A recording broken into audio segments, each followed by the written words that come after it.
반갑습니다. 타임랩버리지. 시간을 들여 막대한 시기로 치환한다. 소중한 하루가 밝았습니다. 오늘도 건강한 하루, 좋은 하루 보내셨으면 좋겠고요. 정직, 성실, 겸손, 초심 다지면서 꾸준히 함께 성장해 볼 수 있도록 하겠습니다.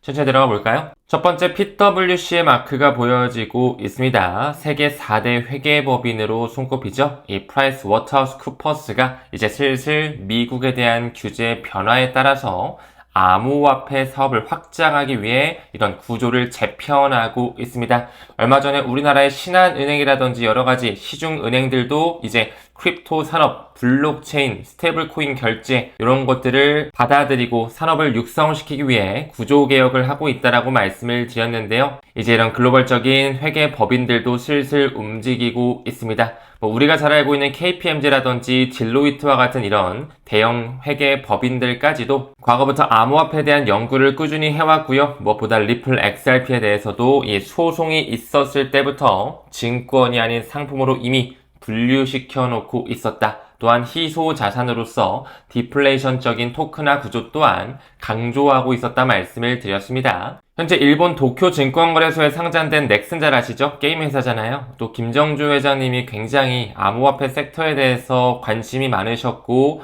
빗썸을 살려고 했던 이런 과거의 행적까지 보이는데 2022년도에 미국에서 사망을 하셨죠. 그때 당시 사후 해킹으로 보여지는 암호화폐 금액만 거의 85억 정도가 털렸다라고 해요. 정말 그 당시에도 내가 가지고 있던 이 암호화폐에 대한 금액이 85억 정도면 정말 관심이 많았던 거잖아요. 제가 요즘에 암호화폐 업계 관계자분들이랑 종종 얘기하면서 들었던 건데 이 김정주 회장님께서도 워낙 초창기부터 이 암호화폐 섹터에 대해 관심이 많으셨다고 해요. 그러면서 이 디지털 커런시 그룹 잘 알고 계시죠? 뒷배가 나스닥이 있고 소프트뱅크나 구글, 싱가포르의 테마셋 같은 그런 구프 펀드도 들어와 있는 하나의 그룹인데 과거에 김정주 회장님이 그쪽에다가 나도 좀 그쪽에 투자를 하고 싶다. 투자할 수 있게 해달라. 그레이스케일 디지털 커런시 그룹 우리가 항상 공부해서 알고 있죠. 근데 그 답변에 대한 이메일이 이렇게 왔다라고 해요. 당신은 유대인이 아니기 때문에 이쪽에는 건들 수 없다. 투자할 수가 없습니다. 제가 그 관계자로부터 해당 이메일의 캡처본까지 봤거든요. 정말 이런 거 보면 이 암호화폐에 대한 시장 자체를 유대계 금융 엘리트, 그 보이지 않는 손이라고 하죠. 그 섀도우 가버먼트라고 하는 그림자 정부들이 설계해 놓은 게 진짜 맞지 않을까? 이런 생각도 듭니다. 무엇보다 지금 현재는 이제 정말 초기 시장, 법과 제도가 만들어지는 원년이기 때문에 더더욱 우리가 안정성을 확보하면서 중장기로 바라봐야 되지 않을까 싶고요. 사실 많은 개인 투자자들은 가격만 보고 많이 떨어져 나갔겠죠. 하지만 센티멘트의 자료를 봤을 때 고래들은 꾸준히 공격적인 매수를 하고 있다라는 것을 볼 수가 있습니다.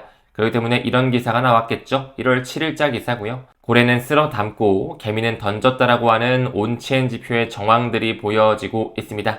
시장은 고래들의 지속적 매입에 힘입어서 중장기 상승 가능성에 무게를 두고 있다. 우리 또한 이런 움직임에 포커스 맞췄으면 좋겠어요. 또한 센티멘트의 XRP 홀더 그래프를 미뤄보더라도 리플 1000만 개에서 1억 개 홀더 주소 고래라고 볼 수가 있겠죠? 어떻죠? 지금 꾸준히 올라가고 있습니다. 그들이 떨어질 것 같고 시장을 붕괴하고 양자 컴퓨터로 시장이 없어질 것 같으면 이렇게 사들이지 않겠죠. 꾸준하게 그들은 모아가면서 5년 뒤, 10년 뒤를 바라보는 목적이 아닐까. 이런 개인적인 생각도 전달드리고요. 그뿐만 아니라 1월 6일자 기사죠. 8억 개가 급감하고 있다. 즉 거래소 보유량이 없어지고 있어요. 계속적으로 OTC 물량으로 뿐만 아니라 기관들이 거래소에 와서 이 ETF에 대한 수요를 뒷받침하기 위해 가져가다 보니까 공급 쇼크가 준비되어지고 있다. 결국에 이가 시장가에 영향을 줄 수밖에 없는 시기, 그렇게 오래 걸릴 것 같지는 않습니다. 우리 또한 가격보다 펀더멘탈 쪽에 포커스 맞춰 주시죠. 다음 기사 봤을 때 MSCI 지표가 디지털 자산 기업 지수 제외한을 보류하고 있다라고 하면서 이 MSCI 스트래티지 지수가 일단 유지되는 스탠스가 보여지고 있거든요. 기억하시죠? 모건 스탠리에서 나온 하나의 인덱스 상품이었고 이 DAT 기업들을 지수에 편입시킬 거냐 편출시킬 거냐 이 부분이 1월 15일에 이제 결정이 난다 말씀을 드렸는데 이 주가지수에서 제외하려던 이 계획을 보류하고 기존 방침을 유지하는 스탠스를 펼치고 있다. 어쩌면 이 암호화폐에 대한 시장 변동성에 대한 시기를 조금은 뒤로 미루는 과정이지 않을까 이런 개인적인 생각도 들었던 것 같아요. 일단 당분간은 MSCI 글로벌 지수에 남게 됐는데 조금 더 구조적인 재편을 통해서 추후에 다시 한번 이 지수 편입 가능성에 대해서 논란이 있을 것 같습니다. 조금 더 지켜봤으면 좋겠고요. 이 시장에 대한 변동성 시기를 뒤로 미루는 것 중 하나가 어쩌면 이 ISM 지표 경기 선행지수라고 불리우죠. PMI 지수가 아직까지는 조금 잘 안 나오고 있기 때문에 함께 좀 뒤로 미뤄지는 게 아닐까 이렇게도 느껴집니다. 최근 1월 5일날 이 12월자 구매관리지수 이 제조업지수가 나왔는데 여전히 50 밑을 하회하고 있다. 우리는 늘 강조드렸던 것처럼 여유 2026년을 길게 롱텀으로 봤으면 좋겠습니다. 다음 기사 봤을 때 일론 머스크의 xAI가 엔비디아 등등에서 또 200억 달러 투자 유치를 받고 있습니다. 그래서 데이터 센터 확장과 인프라 확장을 하고 있고 그록4, 그록 보이스 등등 여러 가지 인공지능 모델을 고도화시키고 있는데요.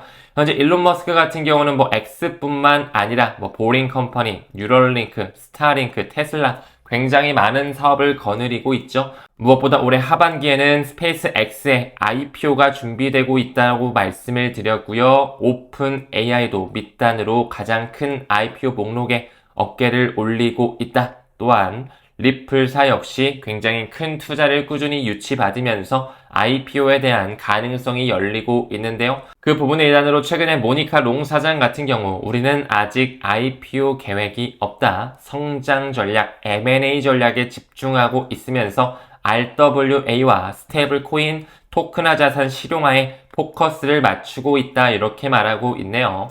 제가 봤을 때도 리플의 IPO는 급하지 않아 보입니다. 워낙 자금력도 풍부할 뿐만 아니라 이미 에버노스라고 하는 리플 DAT 기업을 만들어내면서 그들이 구조적인 상승을 만들 수 있도록 법인 설립을 해놨죠. 작년 연말에 포트리스를 필두로 한 시타델이라든지 여러 가지 벤처 캐피탈을 주도로 해서 이미 5억 달러 이상 전략적 투자를 또 한 번 받았고요. 이미 400억 달러 이상의 평가를 받으며 정말 큰 IPO에 대한 소재가 만들어지고 있다는 것까지 체크해 볼 순 있습니다. 하지만 아직까지 그들은 계획적인 부분이 없다라는 거, 어쩌면 올해 리플사가 IPO를 안 할 수도 있지 않을까 이런 개인적인 생각도 공유드려 봅니다.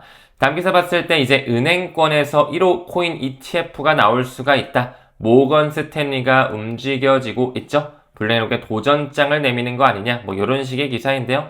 어떤 암호화폐를 받아들이는지 봤더니 비트코인과 솔라나와 같은 이런 메이저 현물 ETF를 준비하고 있습니다. 사실상 모건 스탠리 역시 작년 하반기서부터 전 고객 대상으로 해서 이제 디지털 자산 투자를 전면 개방시키고 있었죠. 월가의 자금이 점점 들어와지고 있습니다. 기사에서는 블랙록과 모건 스탠리가 뭔가 경쟁하는 것처럼 꾸며놨지만요. 결국에 블랙록, 뱅가드, 피델리티, 스테이트 스트리트, 모건 스탠리, JP모건도 마찬가지죠. 뿌리가 같습니다. 그들의 파워 비하인드, 배후 세력을 봤을 때 금융 엘리트, 유대계 자본이 뼛속까지 들어와 있다는 걸 알 수가 있고요. 사실상 이 모건 스탠리와 리플과의 관계를 미루어 보더라도 이미 그들은 스위프트를 대체할 수 있는 잠재성 있는 코인으로 XRP를 바라보고 있다라는 것. 또한 여기 나오는 이런 월가, 연준을 이루고 있는 사립은행들의 집합체 은행들이 모두 다 전통금융과 블록체인을 융합시키면서 제도권 편입에 박차를 가하고 있다라는 것 말씀을 드렸죠. 방금 언급드린 것처럼 이 모건 스탠리는 리플 XRP, 리플렛에 1조 달러가 유입되면서 스위프트를 대체할 수 있는 가능성에 대해 잠재력을 높게 보고 있었고요. 또한 브래드 갈링하우스는 2030년 스위프트 거래량의 약 14% 정도를 차지할 것이다 말씀을 드렸습니다. 그렇기 때문에 우리 또한 반드시 5년, 10년 롱텀으로 기본적으로 바라봐야 된다 말씀을 드리고 싶고요. 실질적으로 모건 스탠리의 공식 문서를 미루어 봤을 때 리플과 유사한 결제 시스템 굉장히 필요하고 유동성 문제를 해결할 수 있고 결제 기간을 단축시킬 수가 있다. 더 빨라지고 사기 위험 또한 줄어들 수밖에 없겠죠. 왜 그들이 꾸준히 이 리플에 대한 솔루션을 대안으로 평가하고 있는지 우리는 포커스를 국제 기구들에 맞추고 있습니다. 다음으로 최근 기사인데요. 디지털 유로 인프라 후보 부상으로서 유럽 중앙은행의 그 CBDC를 만드는 부분에 리플 원장의 플랫폼과 이 XRP에 대한 브릿지 커런시의 잠재력을 크게 보고 있습니다. 사실상 과거부터 리플사는 리플 원장을 기반으로 한 CBDC 개발 플랫폼을 만들었었죠. 이미 30개국, 50개국이 넘어가는 각국의 중앙은행들과 파트너십을 맺고 있고요. 리플 보고서를 미루어 보았을 때 각국의 중앙은행의 90%가 CBDC를 연구하고 있다는 이런 결론치를 이미 발간해주고 있었습니다. 금융에 대한 포용성 그리고 국경 간 결제에 대한 판도가 송두리째 바뀔 때 우리가 지금 투자하고 있는 XRP라든지 XLM과 같은 티커명 앞에 X가 붙어있는 친구들 반드시 수량에 집중을 해주셔야 되겠죠. 유럽 중앙은행의 엑시올로지 플랫폼 시스템에 리플 원장에 채택되는 것이 확인되고 있는지 사실상 정답지는 나와져 있습니다. 5개국, 10개국, 30개국, 더 나아가 50개국 이상의 중앙은행 파트너십을 확보하고 외환 결제에 대한 유동성 문제, 노스트로 보스트러 계좌의 필요가 없어진다라는 것, 그리고 브릿지 통화가 필요하다라는 그들의 권고안을 미루어 본다면 이 친구들의 가격이 어디까지 올라갈지 우리는 2030 리플 빅뱅의 시기를 준비하면서 반드시 시계열을 길게 바라봐야 된다. 다시 한번 강조드리고 넘어가겠습니다. 우리 에이플 회원님들은 어제 라이브 꼭 복습해 주셨으면 좋겠고요. 금요일 영상은 여기서 마무리 짓도록 하겠습니다. 우리는 모든 면에서 점점 더 좋아지고 있습니다. 감사합니다. 성투합시다.